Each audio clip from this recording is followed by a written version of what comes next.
अब समझते हैं 3 तलाक का मैटर। इससे जुड़ा 3 तलाक क्या चीज़ हो गया था, बड़ी खतरनाक है जी 3 तलाक। हाँ, समझते हैं 3 तलाक के बारे में।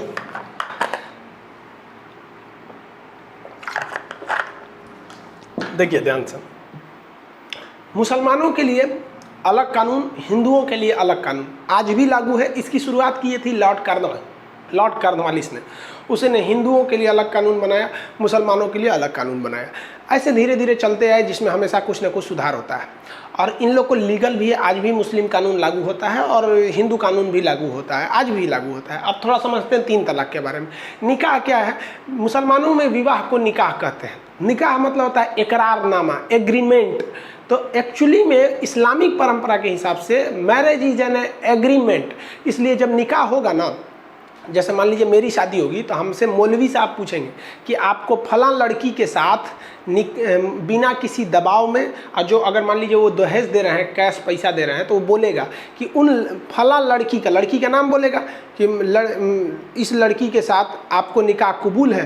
तो अगर हमको कबूल है तो हम बोलेंगे जी कबूल है। तो जब हम ये कबूल बोलेंगे ना, तो उस वक्त लड़की के भाई, चाचा, मतलब लड़कियां के 10-5 गो कम से कम रिश्तेदार लोग वहाँ खड़ा होकर सुनेंगे कि ये खान साहब सही में बोल रहा है कि नहीं, कि कहीं दबाव में बोल रहा है। अगर दबाव में शादी करेंगे तो दिक्कतें ना होगा, तो बोलेंगे कबूल है। तो मौलाना साहब उन गवाहों को कहेंगे कि आप देख रहे हैं ना गवाही, सब लोग सुन लिए ना, तो कहें हाँ, तो एक पेपर पे साइन कर देंगे मौलाना साहब। हाँ, अगला पलटेंगे, वो वहाँ पहले से लिखा रहता है, क्या आपको इस लड़की के साथ निकाह कबूल है? हम कहेंगे जी कबूल है। फिर पूछेंगे कि हाँ, मतलब पूरा लंबा लाइन होता है कि इनकी लड़की है, बिना किसी दबाव में बामोहब्बत, मतलब अपने दिल से आप निकाह को कबूल करते हैं। 3 बार कर देंगे तो हो जाएगा, और उसका रसीद मिल जाएगा। लीजिए, मतलब होता है ना, एडमिशन कराइएगा तो कहीं रसीद मिल जाता है, एक पेपर वर्क की तरह होता है, वो चीज़ है। तो ये बुरा नहीं है भाई, देखिए एक तो रसीद मिल जाता है, क्या बुरा है वहाँ पर। लेकिन आगे जाके देखिए पूरा 3 तलाक का मैटर किया, यहाँ तक में हो गया, शादी हो गया। अब वो लड़कियाँ शादी कर रही है कि नहीं, अब हमारे मौलाना साहब हमारे साथ आए होंगे, जब बारात ले गए होंगे ना, तो एगो मौलाना साहब को ले गए होंगे हम अपने साथ में। अब हमारे मौलाना जाएंगे वो लड़की के पास। अब लड़की जब रहेगी ना, तो एक कमरा में रहेगी, पर्दा ढका रहेगा, पर्दा के ए पार रहेंगे मौलाना साहब, पर्दा उस पार लड़की रहेगी। और हमारे चाचा, पापा, भाई जो 18 साल से ऊपर के बालिग लोग, वो भी पर्दा के पीछे रहेंगे सुनने के लिए कि वो बोल रही है कि नहीं। हाँ, तो मौलाना साहब पूछेंगे, दुल्हन आपको खान सर के साथ बिना किसी दबाव में बामोहब्बत निकाह कबूल है? अब कहेगी जी कबूल है। अब कहीं कहेगी ना, तो कोई उसकी मम्मी खोदेगी, वो तो कबूल है कबूल है। तो हमारे घर वाला कहेगा से निकाह ना करेंगे, चलिए जबरदस्ती कर रहा है सब, पहले से फसल है कहीं मतलब समझ रहे हो ना, वो गवाह को इसीलिए रखा जाता है। तो यही है गवाह का। तो एक तरह से अच्छा ही है कि भाई आपने गवाही दिया और गवाह का साइन होता है। लेकिन तलाक के समय गवाह क्यों नहीं रखा जाता है? जब आप शादी करके लाए तो 5 गो गवाह रखें, अब तलाक के समय में फ़ोन करके तलाक तलाक तलाक, अभी तलाक पे नहीं जाते हैं, अभी तो निकाह पे रहिए, अभी आराम से रहिए। निकाह समझ में आ गया होगा। जब निकाह हो जाती है तो मोहरदैन लिखा जाता है। मोहरदैन is a security money for your marriage. दूल्हा जो होता है ना, उससे मोहरदैन लिखवाया जाता है। मोहरदैन एक पैसे की रकम होती है। जैसे हम लिख दिए कि मोहरदैन में हमने लिख दिया 10 लाख रुपया, लिख के साइन कर दिए, तो वो मेरी शादी के लिए मोहरदैन हो गया। अगर आगे जाकर हम अपनी पत्नी को डिवोर्स देते हैं, तलाक देते हैं, तो हमें वो तलाक तब तक वैलिड नहीं होगा जब तक हम मोहरदैन में लिखे रकम, यानी उस पैसे को उस पत्नी को न दे दे कि हाँ लो भैया, इससे अब तुम तब तक गुजारा भत्ता कर लेना जब तक कि तुम्हारी दूसरी शादी नहीं हो जाती है। तो मोहरदैन क्या, as a security money of marriage हो जाता है। लेकिन अगर मेरी वाइफ हमको डिवोर्स दे देती है तो हम जो मोहरदैन में राशि लिखे थे वो नहीं लौटाएंगे। समझा गया?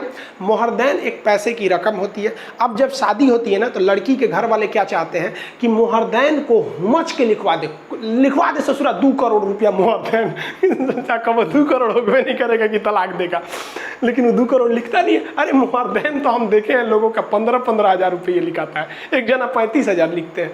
और ये मोहरदैन की बड़ी जबरदस्त राशि है। एक परंपरा है मुसलमान में कि वो जो पुरुष होते हैं ना, देखिए आज डिवोर्स का और 4-4 गो बीवी रखने का, इसका अगर आप एक सटीक और एक लॉन्ग टर्म अगर आप उपाय देखते हैं तो उसका एक ही उपाय है कि लोगों को शिक्षित करके उनकी मेंटलिटी को बढ़ाइए और वो एक सामाजिक ढंग से सोचें, वैज्ञानिक ढंग से सोचें, न कि पुरानी रूढ़िवादी ढंग से सोचें। ये एक सटीक उपाय होता है। तो मुस्लिम जो होते हैं ना, वो अपनी पत्नी को जीवन काल में ही मुहरदैन लौटा देते हैं। ऐसा कहा जाता है कि भाई ये मेरे लिए तुम्हारे लिए एक उधार है, मतलब ऐसा नहीं कि डिवोर्स देंगे। अगर खुशहाल ज़िंदगी जी रही है, बाल बच्चे हो गए, बुढ़ापा आ गया, तो उनको मतलब खुशी से मुहरदैन लौटा देते हैं कि भैया लो तुम ही खुश रहना, हम तुम्हें डिवोर्स नहीं दे रहे हैं, लेकिन हम एक सांकेतिक रूप से कि हम लोग खुश हैं। तो ये तो परंपरा रह गई भाई, ये तो खुशहाली का बात है। बात तब आती है जब तलाक की बात आती है, तो तलाक देंगे तो मुहरदैन की राशि आपको लौटानी पड़ेगी। अब जो तलाक है, जिसको डाइवोर्स बोलते हैं, डाइवोर्स मुसलमानों में 3 तरह का है, और 3 तलाक तो ख़त्म ही नहीं हुआ है यार। देखो ध्यान से, तलाक ए हसन, तलाक ए अहसन, देखिए ध्यान से याद रखिएगा, तलाक ए हसन, तलाक, देखिए दो बार गलती बोल दिए क्या, तलाक ए अहसन और तलाक ए हसन। यहाँ हसन है, यहाँ अहसन है। तलाक ए अहसन जो है, इसमें कहा जाता है कि अगर हस्बैंड वाइफ में नहीं जम रहा है तो हस्बैंड जो है वो वाइफ को तलाक देगा, बोलेगा तलाक, और इसमें गवाह का रहना जरूरी है, और तलाक गुस्से में नहीं दिया होना चाहिए। तो गवाह रहना चाहिए कम से कम 2 ठो, जिस तरह निकाह के समय 5 गो गवाह थे ना, यहाँ 2 गो गवाह रहेंगे। तलाक, उसके बाद हस्बैंड और वाइफ में 3 महीने का गैप हो जाएगा। 3 महीने तक ना हस्बैंड वाइफ से बोलेगा, ना वाइफ हस्बैंड से बोलेगी, मतलब इन दोनों में कोई रिलेशन नहीं रहना चाहिए, दोनों अलग रहने चाहिए। ये मायके चल जाएगी, ये ससुराल चल जाएगा। 3 महीने तक अगर दोनों को लग गया कि नहीं है भाई, हमको आपकी कोई ज़रूरत नहीं है, हम अकेले ही खुश हैं, उनको लग गया अकेले ही खुश हैं, तो फिर वो 90वां दिन में बाकी के 2 तलाक दे देगा और शादी ख़त्म हो जाएगी। और अगर हस्बैंड दिया है तो मुहरदैन की रकम वापस करनी है, और वाइफ दी है तो मुहरदैन वापस करने की ज़रूरत नहीं है। इस तलाक को एक लीगल तलाक इस्लाम मानता है और इसे अच्छा तलाक माना जाता है। देखिए अब हम अच्छा क्यों कह रहे हैं भाई साहब, कि तलाक को 100% ख़त्म कर देना भी दिक्कत है। कुछ ऐसे लोग होते हैं, कुछ ऐसी लड़कियां हैं जिनके साथ दुनिया का कोई भी लड़का नहीं जी सकता, मतलब एक आप सर्वाइव ही नहीं कर सकते हैं। और कुछ ऐसे लड़के भी होते हैं जिनके साथ बेचारी लड़कियां नहीं सर्वाइव कर सकती हैं, दारू पी के आएंगे, मारेंगे, उल्टा सीधा काम नहीं हो सकता ना, इसलिए एक ऑप्शन रखा गया। तो ये सुप्रीम कोर्ट को इससे कोई ऐतराज़ नहीं है, कहा कि ये ठीक है, लेकिन इसी में थोड़ा मॉडिफाई कर दिया गया, उसको कहा गया तलाक़ हसन। तलाक़ हसन को थोड़ा इससे अच्छा किया गया, कहा गया कि 90 दिन तक आप गैप में रह रहे हैं, इससे दोनों के बीच में दूरियां बढ़ती हैं, बीच में कोई आग लगाने वाला आ गया तो और दूरियां बढ़ा देगा। तो उससे बेहतर है कि आप तलाक दीजिए, 1 महीना यानी 30 दिन तक दोनों में दूरी रहे, फिर अगले दिन आप लोग मिलिए और फिर डिसाइड कीजिए कि आपको आगे रहना है या नहीं। यहाँ पे मान के चलिए कि यहाँ बोल दिया तलाक, एक ही बार बोलेगा, यहाँ बोला तलाक, अब वो नैहर चली गई, आप अपने घर हैं, 30 दिन हो जाएगा ना, तो फिर मौलवी साहब आपको बुलाएंगे, उसको भी बुलाएंगे, कहेंगे क्या डिसाइड किए तुम लोग, समझाएंगे मौलवी साहब की ज़िंदगी, तुम लोग तलाक दे दोगे, बाल बच्चे का क्या होगा। आप कहेंगे ना, फिर तलाक देंगे, तो फिर अगला 30वां दिन तलाक दे दीजिए। अब आखिरी मौका है, याद रखिएगा, मौलवी साहब अब आखिरी बार बुलाएंगे फिर अगले 30 दिन बाद, और मौलवी साहब वहाँ समझाएंगे, कहेंगे कि देखो ज़िंदगी बर्बाद हो जाएगी। आपके पास यहाँ भी मौका है, आप यहाँ भी चाहेंगे तो कह सकते हैं कि नहीं, हम जो तलाक पहले 2 बार दिए हैं हम उसको नहीं मानते हैं, हमारी शादी दोबारा हो जाए, हम तलाक नहीं देते हैं। तो लास्ट वाला भी अगर तलाक में आपने ना कर दिया ना, तो आपकी शादी बची रह जाएगी। और यहाँ भी अगर आपने कह दिया तलाक, तो फिर गई काम से। फिर तब आपको क्या करना पड़ेगा, आप अगर शादी आप तोड़ रहे हैं, हस्बैंड तोड़ रहा है, तो फिर मुहरदैन की रकम वापस कीजिए, तलाक खत्म, तलाक हो गया, काम खत्म। ये जो 2 तरह के तलाक हैं, ये ट्रेडिशनल तलाक है, यही एक इस्लाम इसे मानता है और यही इस्लाम में चलते आ रहा है। सन 7वीं सदी में इस्लाम आया था, 622 ईस्वी के बाद इस्लाम को मेन जो उनका ट्रेडिशन था उसमें आया था। तो इसको हम लोग कहते हैं तलाक सुन्नत। ये दोनों टाइप का तलाक जो होता है, इसे हम लोग कहते हैं तलाक ए सुन्नत। सुन्नत आप समझ जाएंगे, तलाक सुन्नत। सुन्नत उसे कहते हैं जो एक ट्रेडिशनली चला आ रहा है, बहुत पहले से चला आ रहा है, परंपरा दर परंपरा। लेकिन 12वीं सदी में यानी 1200 समथिंग में अचानक मौलवी लोगों ने एक नया तलाक शुरू कर दिया। ये शुरू में नहीं था, ये तलाक बिद्दत, नया तलाक शुरू किया, उसका नाम रख दिया तलाक बिद्दत। अब तलाक बिद्दत क्या चीज़ है कि भैया एक बार में इंस्टेंट 3 तलाक, भाड़ में गया, 90 दिन का नियम है, 30 दिन का नियम, खत्म कहानी, कोई गवाह नहीं, कोई सबूत नहीं, हमारे खाने में नमक ज़्यादा है, तलाक तलाक तलाक, खत्म कहानी, रिश्ते खत्म। अब पहली बात कि जो ये कह रहे हैं कि ये इस्लाम के खिलाफ है 3 तलाक को रोकना, तो पहले ये देखिए कि इसको शुरू कौन किया। 12वीं सदी में कौन से पैगंबर आए थे? कोई नहीं। लास्ट पैगंबर इस्लाम के हिसाब से लास्ट प्रोफेट, जो लास्ट पैगंबर थे वो मोहम्मद साहब थे। पैगंबर का मतलब होता है ईश्वर के सबसे प्रिय, सबसे करीबी जो उनके दूत होते हैं उन्हें कहा जाता है प्रिय। सबसे उनसे प्रिय दूसरा कोई नहीं होता है। ईश्वर के लिए सबसे प्रिय होते हैं पैगंबर, उन्हें ईश्वर से बाद उन्हीं को वैल्यू दी जाती है। तो तलाक की बिद्दत पता नहीं कहाँ से शुरू हुआ, इसमें कोई सबूत गवाह की जरूरत नहीं। तलाक तलाक तलाक, खत्म कहानी जा। अब इसमें ससुरा ईमेल पे तलाक आने लगा, व्हाट्सएप पे आने लगा, फेसबुक पे आ गया, लेटर लिख के भेज देता था। दुबई में है और उसकी मम्मी कह दी, रे तो मेहरुआ दुकान से बतिया रही थी। अरे हाँ, दूसरा से बतिया रही थी, रुको फोन लगा। ससुरी कहीं के देख, अरे तलाक तलाक तलाक, ढाए खत्म। ले भाई साहब, ये तो तलाक खिलवाड़ हो गया तलाक का। तो इंस्टेंट 3 तलाक का बहुत ही ज़्यादा मिसयूज हो रहा था। लेकिन इंस्टेंट 3 तलाक जो दे रहे थे ना, बाद में वो पछता भी रहे थे। पछता क्यों रहे थे कि ज़्यादातर जो झगड़े होते हैं वो गलतफहमी से हो जाते हैं। बाद में आपको भी एहसास होता है जब बच्चों को देखते हैं ना कि बच्चों का भविष्य कहाँ जाएगा, बड़े होंगे तो पूछेंगे मम्मी कहाँ गई, तो क्या कहिएगा कि तलाक दे के भगा दिए, तो पूछेगा काहे दिए थे। तो दोनों में कहीं ना कहीं गलतियां होती हैं। तो इन लोग को बड़ी पछतावा होता था। 2 साल बाद ये दोनों लोग फिर सोचते थे कि यार बच्चों के भविष्य के लिए हम फिर से शादी कर लेते हैं। यही ससुरा नया बवाल चालू। अब आप दूसरा शादी कर ही नहीं सकते हैं। ले भाई, इस्लाम में कहा गया है कि तलाक अगर आप उसको दे दिए तो दूसरी शादी नहीं कर सकते हैं। अब क्या होगा, तब अब आएगा हलाला। हलाला, ध्यान से समझिए। हलाला कहता है कि यदि आपने अपनी पत्नी को डिवोर्स दे दिया, 3 तलाक दे दिया, और फिर चाहते हैं कि 6 महीना साल भर बाद आपका दिमाग ठंडाया, आप समझे कि नहीं हमसे गलती हो गई, फिर शादी कर ले, तब आप शादी नहीं कर सकते हैं। अगर आप चाहते हैं कि नहीं हम ओकरे से करेंगे, तब आपको हलाला फॉलो करना पड़ेगा। हलाला कहता है कि जिसको आपने डिवोर्स दिया ना, उसको फिर किसी दूसरे आदमी से कहिए कि निकाह करो, और दूसरा आदमी उससे निकाह करेगा यानी शादी करेगा, और वो जब उसे डिवोर्स देगा तब वो क्या कहलाए, तब आप उससे शादी कर सकते हैं। ये हो गया हलाला। ध्यान से समझिए पूरी बातों को। हलाला ये हो गया, समझ में आ गया ना। हलाला यानी अगर हमने किसी को डिवोर्स दिया, हम फिर शादी करना चाहते हैं, तो हमको उसके किसी दूसरे आदमी से कहना पड़ेगा तुम शादी कर लो और फिर तुम डिवोर्स दे दो। लेकिन इसमें एगो रिस्क है। रिस्क क्या है कि मान लीजिए कोई व्यक्ति है, वो अपनी पत्नी को डिवोर्स दिया और कहता है कि फिर कहता है शादी करने के लिए, तो कहेगा किसी दूसरे से तुम निकाह कर लो, तो कह लेगा निकाह कर लिए, और वो आदमी कह रहा कि ना हम 1 महीना बाद लौटाएंगे। ले ससुरा कहीं का चौपट कर देगा। हाँ? क्योंकि निकाह करने का मतलब उसको भाई अब उसकी पत्नी हो गई कानूनी हिसाब से, और कहेगा कि नहीं 1 महीना बाद लौटाएंगे, 6 महीना बाद लौटाएंगे, तो दिक्कत हो जाएगा। अरे भाई साहब, तो अब औरत की जिंदगी चौपट हो गई। अब इसी में काम आने लगे लोग, बूढ़े लोग। अब कोनो 80 साल का चौपट हो गया है, खटिया पे बैठल होकर उठल बैठल नहीं जा रहा है, तो आदमी उसी को खोजता था। हलाला के लिए यही ठीक है, ये तो ससुरा अपने उठ नहीं पा रहा है, एकरा बस में कौन चीज है। तो अपनी पत्नी से कहता था देख भाई तो उस बुढ़ऊ से ब्याह कर ले, बुढ़ऊ से निकाह कर ले। अरे हमको बस कानून न दिखाना है। तो बुढ़ऊ कहेंगे हम क्या लिए निकाह करेंगे, तो हमको क्या चाहिए, कुछ पैसा दे दीजिए, आपकी पत्नी सुरक्षित रहेगी, हम हलाला निकाह कबूल करेंगे, अगले दिन डिवोर्स दे देंगे। तो पैसा का कमाई हो जाता था। अब कोई आपसे कहेगा कि आपका उम्र 25-26 साल है, आपको कोई कहेगा कि हमारी पत्नी है, एक दिन ब्याह करके डिवोर्स दे दो, तो देंगे, कहेंगे 1-2 महीना अभी छोड़ो, बाद में हलाला देंगे वहाँ पर। तो वो बुढ़ऊ काम आता था सब, तो उनका इनकम होता था वहाँ पर। कोई बूढ़ा है कहता हाँ एकदम कोई बात नहीं, आइए शादी कर लेते हैं, हाँ कबूल है जाइए, अगले दिन बुला के निकाह डिवोर्स कर देता था। तो वो जो हलाला था वो एक्चुअली वो 1 दिन की शादी रहती थी, केवल इसीलिए कि वो लीगल हो सके अपनी पहली पत्नी से शादी करने की। तो भाई साहब एक तो हलाला अजीब टाइप का सुनने में लगता है, भाई उसको खिचड़ी बना दिया है वहाँ पर। तो हलाला जानबूझ के बूढ़े लोग से किया जाता था। एक बात बताओ, अगर 3 तलाक़ें ख़त्म हो जाएगा तो हलाला तो ऑटोमेटिक ख़त्म। तो जो बुढ़ऊ लोग थे, स्पेशलिस्ट जो थे कि आज शादी करो कल डिवोर्स देंगे, और हम बूढ़े हो चुके हैं हमरा से उठल नहीं जा रहा, उनका तो रोजगार गया काम से, खत्म हो गया रोजगार। तो हलाला क्या है आप समझ गए, मोहरदैन क्या है ये सब समझ गए। सुप्रीम कोर्ट ने क्या हुआ, अब बात समझिए, 3 तलाक अभी भी नहीं खत्म हुआ।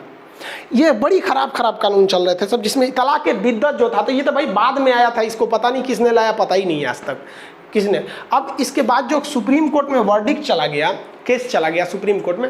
सायरा बानो नाम की एक महिला थी, इनका डिवोर्स दे दिया इनके हस्बैंड ने, ये उठी तो सुप्रीम कोर्ट में केस कर दी। अब भारत सरकार के खिलाफ केस कर दी, भारत सरकार कुछ करे तो यूनियन ऑफ इंडिया के खिलाफ, अपने हस्बैंड के खिलाफ नहीं, यूनियन ऑफ इंडिया के खिलाफ, कि तोरे संविधान की वजह से ये सब चौपट हो रहा है। तो union of India Saira Bano के केस में हुआ। अब ये जो भयानक केस, जब भारत पे केस कीजिएगा संविधान के खिलाफ, तो नियम है कि कम से कम 5 जज मिलकर सुनवाई करेगी किसी भी संवैधानिक पीठ में। क्वेश्चन पूछा था पीसीएस के एग्जाम में, अब तक बैठी सबसे बड़ी संवैधानिक पीठ कौन थी, तो केशवानंद भारती मामले में 13 जज बने थे, गोरखनाथ वाले में 11 जज बैठे थे। तो कम से कम कितने जज होने चाहिए? 5। तो सायरा बानो वाला जो केस है, इस सायरा बानो वाले केस में 5 जज बैठे थे। अब जज के नाम से क्या मतलब है आपको? जज में एक इसमें मुस्लिम जज भी थे। आपको इसलिए बोल रहे हैं मुस्लिम जज थे क्योंकि मुस्लिम से रिलेटेड मामला था। हालांकि हम ये मुस्लिम हिंदू नहीं करना चाह रहे थे, मतलब आपको बता दिए कि नहीं इसमें मुस्लिम जज भी थे। 5 जज में से 2 जजों ने कहा कि नहीं, ये 3 तलाक इस्लाम का मुख्य हिस्सा है और आर्टिकल 25 कहता है कि हमें सुप्रीम कोर्ट को धार्मिक मामले में, मूल अधिकार के मामले में हस्तक्षेप नहीं करना चाहिए। संसद कानून बनाना चाहे तो बना सकती है। तो 2 लोग तो फेवर में हो गए, सायरा बानो कही गए तो ये कहते फेवर में चल गया। जबकि 2 जज थे वो अगेंस्ट में थे, कहे कि नहीं 3 तलाक गलत है, क्योंकि कहा गया है कि कानून के नज़र में सब बराबर है, लड़की लड़का दोनों बराबर है, लेकिन 3 तलाक तो लड़का को ज़्यादा वैल्यू दे रहा है, लड़की को कम दे रहा है। और साथ ही साथ आर्टिकल 13 क्या कहता है कि अनुच्छेद 13 क्या कहता है कि कोई भी ऐसा कानून जो संविधान के बनने से पहले था, अगर उसके वजह से किसी के मूल अधिकार आज के वक्त में प्रभावित हो रहे हैं तो वो वाले मूल अधिकार, वो वाले पुराने कानून खत्म हो जाएंगे। अब ये इंस्टेंट 3 तलाक को 1937 में अंग्रेज मान्यता देके चले गए थे सब। अब जब हमारा संविधान लिखा गया तो उसमें अनुच्छेद 13 जोड़ा गया, कहा गया कि अंग्रेजों के वक्त के जितने भी कानून हैं वो अभी भी लागू रहेंगे, बशर्ते वो कि वर्तमान समय में वो किसी के संविधान को ठेस न पहुंचाते हो। तो संविधान कहता है अनुच्छेद 14 कि सब बराबर हैं, वो कहता है 3 तलाक पुरुषों को महत्व ज़्यादा देता था, तो ये अनुच्छेद 13 का उल्लंघन था, इसलिए सुप्रीम कोर्ट ने कहा कि नहीं ये अगेंस्ट है। और साथ ही एक और जज थे, उन्होंने तो सीधा कह दिया कि ये अन इस्लामिक है। अन इस्लामिक इसलिए कि 12वीं सदी में इसको प्रारंभ किया गया, ये शुरू से तो था ही नहीं यहाँ पर अन इस्लामिक। तो बताइए 3 जजों ने तो 3 जजों का फैसला क्या आ गया 3 तलाक के खिलाफ में, तो 3 तलाक को बैन किया गया 3-2 के मत से। यानी 2 लोगों ने कहा कि नहीं, 2 जजों ने कहा कि नहीं 3 तलाक रहना चाहिए और 3 जजों ने कहा कि नहीं ये अन इस्लाम, ये गलत है। तो 2017 में सुप्रीम कोर्ट ने ऑर्डर दे दिया कि आज से हम नियम बना देते हैं कोई 3 तलाक नहीं देगा।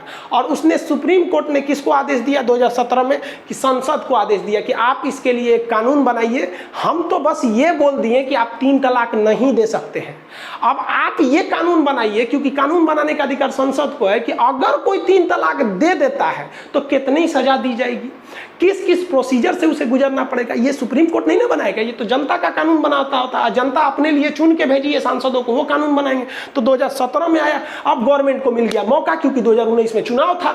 2019 के चुनाव में गवर्नमेंट ने इसे इस तरह से भजाया, इस तरह से बजाया कि पूरी हिंदुस्तान भाड़ में गया। सुप्रीम कोर्ट पते नहीं है किसी को कि ये सुप्रीम कोर्ट के कहने पर हो रहा है। इसकी मुख्य जो किरदार थी सायरा बानो, उसको किसी को पते नहीं है और लोगों को लग रहा है ना गवर्नमेंट 3 तलाक खत्म कर दी। चलो भैया, गवर्नमेंट ने पारित किया, गवर्नमेंट की भी है इसमें, ऐसा नहीं है कि आप गवर्नमेंट को नकार सकते हैं, क्योंकि अगर गवर्नमेंट मेजॉरिटी से पास नहीं कर पाती तो नहीं हो पाता। 2018 में गवर्नमेंट इसको सोची थी पास करने के लिए, नहीं हो पाया था राज्यसभा से। बाद में इसे 2019 में इसे संसद से मतलब अनुमति मिल गया था, चुनावी मुद्दा भी हो गया था और 3 तलाक को खत्म कर दिया गया। अरे भाई साहब, अब जरा आप पीछे आइए। 3 तलाक में केवल ये वाला खत्म हुआ है, तलाक़े बिद्दत। समझ में आ गया? पटना में जो लड़के थे उन्हें हम पढ़ा रहे थे क्लास में, प्रतियोगिता दर्पण वाला क्लास था, उसमें बताया था केवल तलाक़े बिद्दत खत्म हुआ है। ये आज भी लागू है। समझ में आ गया? ये कब खत्म होगा? जब यूनिफॉर्म सिविल कोड आएगा, समान सिविल संहिता, आर्टिकल 44, 44वां जो हमारा नीति निर्देशक तत्व है वो। आज हम पॉलिटी के क्लास में आपको 35 तक पढ़ा दिए हैं, 44 पढ़ाएंगे तो वहाँ पढ़ाएंगे समान सिविल संहिता क्या होती है। तो 3 तलाक, तलाक ए अहसन अभी भी है, तलाक़े हसन अभी भी है। ख़त्म कौन हुआ है? तो भैया तलाक़े बिद्दत। याद रखिएगा, तलाक ख़त्म नहीं हुआ है, तलाक़े बिद्दत आज भी एक महीने के गैप पर आप तलाक दे सकते हैं। तो ये गवर्नमेंट ने संसद से पारित कर दिया। पारित करने के बाद कुछ महिलाएं इसकी विरोध में चली आईं और हजारों महिला विरोध में आ गई और कहीं कि तलाक बिल वापस करो, वापस करो। और इनके बैनर पे लिखा था ट्रिपल तलाक बिल अनकॉन्स्टिट्यूशनल, भैया सुप्रीम कोर्ट ने कहा है कि ये कॉन्स्टिट्यूशनल है, यानी ये संविधान के हिसाब से सही है। अब ये कहती है कि अनकॉन्स्टिट्यूशनल है। हमको लगता है कि सुप्रीम कोर्ट का जज संविधान ज़्यादा पढ़ा है इन लोगों के तुलना में। और ये इंस्टेंट 3 तलाक तो ये तो बाद में शुरू हुई थी, आपको बता दिए भैया सुप्रीम कोर्ट ने क्या किया। अब हमारा बात को क्या वैल्यू जब सुप्रीम कोर्ट खुद बोल रहा है, हमारी और आपकी क्या औकात है सुप्रीम कोर्ट के आगे कि हम माथा लगाएं। जो बोल दिया चुपचाप सुन लीजिए, कोई कुछ नहीं कर सकता है सुप्रीम कोर्ट के आगे। जबकि कुछ महिलाएं इसके फेवर में थी, मिठाई खिला रही थी लोग कि भैया चलो चलो मिठाई खाओ मिठाई खाओ, फेवर में हो गया। अब संसद ने जो कानून बनाया उसमें सजा का प्रावधान किया, कहा कि अब ये संज्ञेय अपराध है। 3 तलाक क्या है? एक संज्ञेय अपराध है, मतलब ये 3 तलाक जो है ट्रिपल तलाक, अब इस पर जो है वो मतलब खतरनाक अपराध में जोड़ा जाएगा। और पुलिस बिना वारंट आपको गिरफ्तार कर सकती है, वारंट की जरूरत नहीं, सीधे महिला गई और शिकायत कौन करेगा? महिला, या महिला का कोई संबंधी जाके शिकायत कर देगा कि इसका हस्बैंड, मतलब मेरी बहन का हस्बैंड इसको 3 तलाक दिया, या खुद महिला जाके कह देगी कि दरोगा साहब हमको 3 तलाक दिया। दरोगा कुछ नहीं देखेगा, आप दिए हैं कि नहीं दिए हैं, सही बोल रही कि नहीं बोल रही है, कुछ नहीं देखेगा। चल बाबू तू अंदर चल और जेल में चल, डाल देगा पुलिस स्टेशन में। और पुलिस स्टेशन में एक बार आ गया ना तो फिर इसको जमानत जो देगा वो मजिस्ट्रेट देगा, जज। और मजिस्ट्रेट तब तक जमानत नहीं देगा जब तक वो इस महिला की बात न सुन ले। अब मान लीजिए चलिए कि किसी की पत्नी जाके बोल दी कि हमारा हस्बैंड तलाक दिया है, ठीक है, वो तो चल गए जेल में। अब जज बुलाएगा महिला को, आइए अब आपकी बात सुनते हैं। महिला कहेगी कि हाँ हमको ज़्यादा प्रताड़ित करता था, ये करता था, तो फिर उसको जमानत देगा कि ठीक है आप जाइए, आप लोग मुकदमा लड़िए। उसके बाद अगर चाहता है, मान लीजिए कि पति कह दिया कि नहीं हम इसको रखबे नहीं करेंगे, तो उसके बदले पति को 3 साल की सज़ा है। लेकिन पति कहेगा कि देख तरीके बड़ी बेइज्जती हो जाएगा, ये तो ससुरी फंसा दी हमको, तो सेटलमेंट कर लेंगे। तो जज साहब से कहेगा जज साहब हम माफ़ी मांगते हैं, सेटलमेंट करिए। तो जज साहब झाड़ देंगे, माफ़ी मांगते हैं, ओकरा से मांग माफ़ी, ओकरा से। संविधान में स्पष्ट कहा गया कि समझौता जज नहीं, समझौता जज की उपस्थिति में होगा लेकिन महिला से पूछ के होगा, यानी इसमें महिला को ज़्यादा पावर दिया गया है। और बच्चों की जो कस्टडी होगी, छोटे बच्चों की, वो महिला के पास रहेगी, ये जज साहब डिसाइड करेंगे। तो ये तो इसकी थी यहाँ पर, लेकिन इसके मिसयूज भी हो सकते हैं। मिसयूज कैसे हो सकते हैं, ध्यान से समझिए कि ऐसा नहीं है कि सबके साथ आपकी ज़िंदगी पॉसिबल है। अगर कोई प्यार से समझाने से मान जाता ना, तो बांसुरी बजाने वाले के कन्हैया ना महाभारत तो कभी होने ही नहीं देते। कुछ ऐसी महिलाएं हैं जिसके साथ पुरुष नहीं जी सकते, कुछ पुरुष हैं जिनके साथ महिलाएं नहीं जी सकते। इसलिए सुप्रीम कोर्ट खुद कहता है कि हम तलाक दिला सकते हैं, हाई कोर्ट भी खुद दिला सकता है, लेकिन आप प्रूफ कीजिए कि नहीं ये रियल में प्रॉब्लम है तो तलाक दे सकते हैं। तलाक का कई रीज़न है कि अगर दूसरे से अवैध संबंध है, नपुंसकता है, या फिर कई कारण है, उनमें से है, तभी मनमौजी तलाक नहीं चलेगा वहाँ पर। क्योंकि बहुत से लोग, आप खुद देखिए ना, नरेंद्र मोदी जी के साथ पूरे देश को संभाल सकते हैं, पत्नी को संभाल पाए क्या? नहीं संभाल पाए। अब पता भी नहीं है कि किसी को किस वजह से उन लोगों में है, वो लोग भी तो एक तलाक से तो खतरनाक वो भी है। तो इस पर भी गवर्नमेंट को सोचना चाहिए, क्योंकि अभी वर्तमान समय में खुद वेलफेयर मंत्रालय का जो है, महिला बाल विकास मंत्रालय का आंकड़ा है कि लगभग 18 लाख ऐसी महिलाएं हैं जिनके हस्बैंड ने उन्हें न तलाक दिया है, न कुछ बोला है, लेकिन वो अपने घर में रहती हैं। शायद आप देखने वाले इस क्लास लेक्चर को, आपके में भी गाँव में ऐसी महिलाएँ मिल जाएंगी जो अपने ससुराल नहीं जाती हैं, क्योंकि उनको उनके ससुराल से निकाल दिया गया और डिवोर्स तक नहीं दिया गया। तो 3 तलाक और ये दोनों खतरनाक चीज़ें, जिस तरह से सती प्रथा गलत थी, उस तरह से इंस्टेंट 3 तलाक को सुप्रीम कोर्ट ने गलत माना और उसे क्या कर दिया, बैन कर दिया। लेकिन अभी भी दो तलाक है, वो कब हटेंगे? जब वो गवर्नमेंट यूनिफॉर्म सिविल कोड लाएगी, और वो ले आएगी भी है। लेकिन यूनिफॉर्म सिविल कोड को हम नेक्स्ट क्लास में समझाएंगे कि वो काफ़ी टफ हो जाएगा, वो इतना सिंपली नहीं होगा, उसमें कुछ ज़्यादा झमेले हैं। तो इसमें समझे, इसका मिसयूज भी हो सकता है, अगर महिला चाहेगी तो मिसयूज भी कर सकती है। लेकिन देखिए 3 तलाक का अगर ओवरऑल मामला देखेंगे ना, तो ज़्यादातर में महिलाएं ही सताई जाती हैं। अगर 100 मामला 3 तलाक का है ना, तो उसमें देखेंगे कि 80% जो थे वो पुरुष अपने मनमौजी करके डिवोर्स देते थे। 20% ही ऐसा मामला था 3 तलाक का कि नहीं वो महिला चौपट थी, लेकिन 80% मामले में पुरुष की मनमौजी चलती थी। मतलब ज़्यादातर ये होता था जो समाज में दिख रहा है। अब सुप्रीम कोर्ट कह दिया, हमारा कहने ना कहने से क्या फ़र्क पड़ने वाला है। मतलब एक कहावत कहा जाता है ना, फूफा के घुसियाने से किसी का शादी नहीं कटता है, यानी हम आपको बस सुप्रीम कोर्ट के वर्डिक्ट को समझा दिए। समझ में आ गया? पीडीएफ आप लोग को मिला होगा, ये तो समझ गए इसका तो क्या चीज़ है, हलाला वगैरह तो ए टू चीज़ें को आप लोग समझ ही गए होंगे, ये सब चीज़ें क्या चीज़ है। तो आपको आई होप ये सब समझ में आ गया होगा। अब आपको नेक्स्ट क्लास में आपको मिलेंगे। अब अगले क्लास में आपको समझाएंगे हम नीति निर्देशकता तो क्या है, प्रिंसिपल डायरेक्टिव्स ऑफ स्टेट, ये काफ़ी ज़्यादा ज़रूरी है। इसमें ही है आपका शराब पर प्रतिबंध, गौ हत्या पर, फिर SC ST के लिए संरक्षण, समान सिविल संहिता, पंचायत वगैरह, इस सब में काफ़ी डिटेल्स है। मिलेंगे नेक्स्ट क्लास में। जय हिंद।